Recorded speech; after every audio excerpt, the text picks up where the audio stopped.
Everyone mocked Arsenal for this. But look around, because nobody's laughing now. In fact, they are terrified. People used to take the mick out of us for something that is now the difference. There's so many things I want to touch on, and I want to start with this William Saliba deal. Only very quickly, because we haven't spoke about it. Arsenal used to be the team where we lost our best players. Every single season you would see a player where you think this guy would get into any team in the world. Then all of a sudden, Barcelona come calling, Real Madrid, Man City, Chelsea, Man United. All of our best players used to go out of the door, and there is one big difference now as to why this doesn't happen, and he doesn't get the credit for it.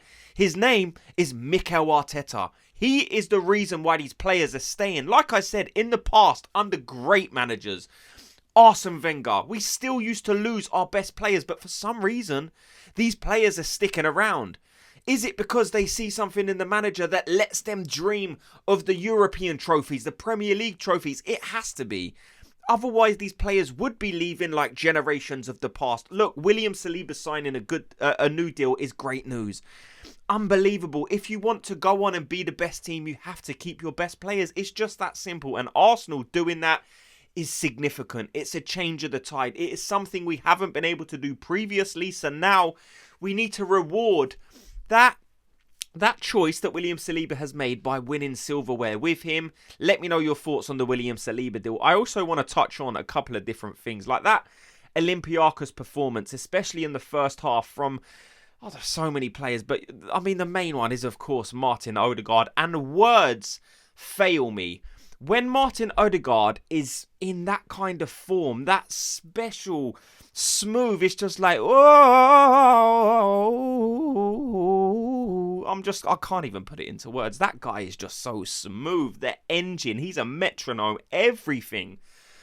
Arsenal done well in that game, the first half especially against Olympiacos. Martin Ødegaard was buzzing all around the pitch, dropping deep, playing little 1-2s, loop balls over the top, outside of the foot, back heel. My head was spinning.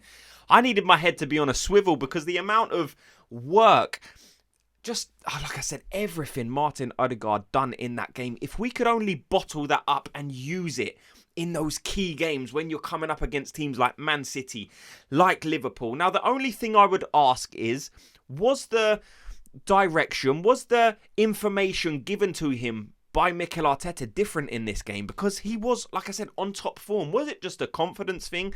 Because Martin Ødegaard does have these kind of phases or moments in a season where you look at him and you just think, if you do that every single week, you're the best player in the world in that position, because there's no one else quite like him. Now, he might lack slightly in terms of that physical department, but it doesn't matter because he still has the tenacity to win the ball back deep in the pitch. We've seen it as well. But that going forward, what he can offer in terms of seeing a pass, like he can see a pass that's coming next week. That guy's vision is unbelievable. He sees things that not other people notice. Like he's picking out passes that 98% of other people on the pitch didn't even know what's happening. A guy's making a run over there, a guy's making a run over there, but people didn't see the run, and he finds it every single time.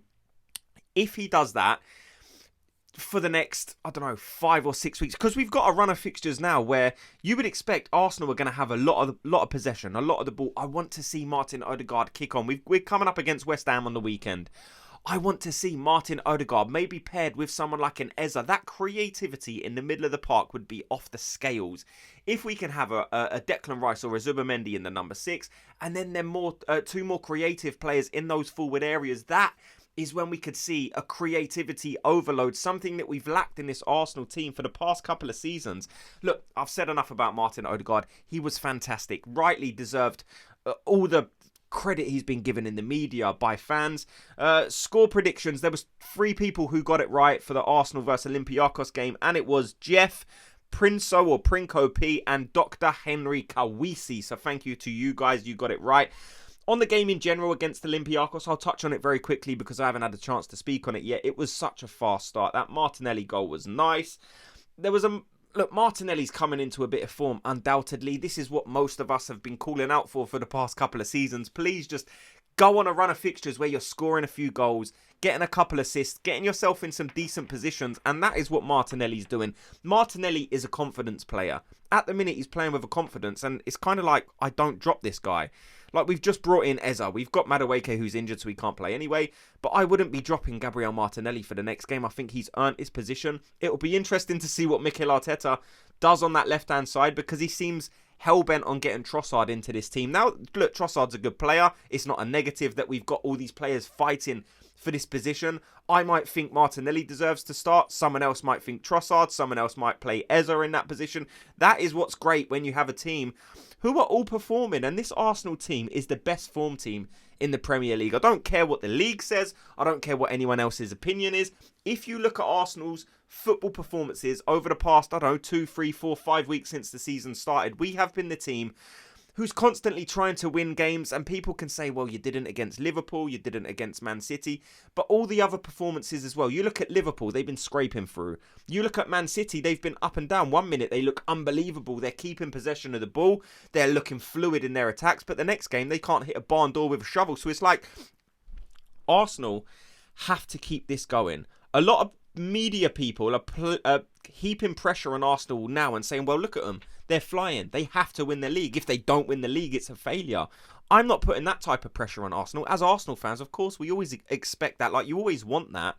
But I'm not demanding it, saying if you don't win the league title, I'm going to be one of them toxic fans. But we are in a very good position. Most teams, you know, would be crying out to be in Arsenal's position. If you look at the players we've got, their strength in depth is something that's going to keep shining through all season, because you can have players like Gabriel Jesus out injured, Havertz is out injured, you've got Madueke out injured, we've got players like Ben White who are just coming back into the team, and Ben White's come in for a bit of criticism since that Olympiacos game. Look, he wasn't the best performer on the pitch, but let's not pretend he's had any regular football. Like, he did look a bit rusty. He looked like he was getting a bit frustrated with Arteta on the sideline. He was probably giving him some instruction that he didn't want to hear, because, you know, he wasn't performing at his best level, Ben White. Ben White is a good player. We all know that he's not as good as Yuri and Timber now. He is behind Yuri and Timber in the pecking order. Hopefully he can come up to that form that we saw a few seasons ago. But I just wanted to give a shout out to Ben White, really, because I see him coming in for some criticism that I think is a bit unfair. People saying that he should never play for Arsenal again. I think that is way over the top. Ben White can be a useful addition to this squad in games like this, where it's like not against the top level, but it's a game where you're allowing Yuri and Timber to get some rest for these Premier League fixtures that we've got coming up. So having a player like Ben White to fill in those gaps against teams who are, again, not probably AA1 class level, you know, they're not at the very top shelf, but a useful player that can be used in some big games. Bukayo Saka getting a goal as well, brilliant.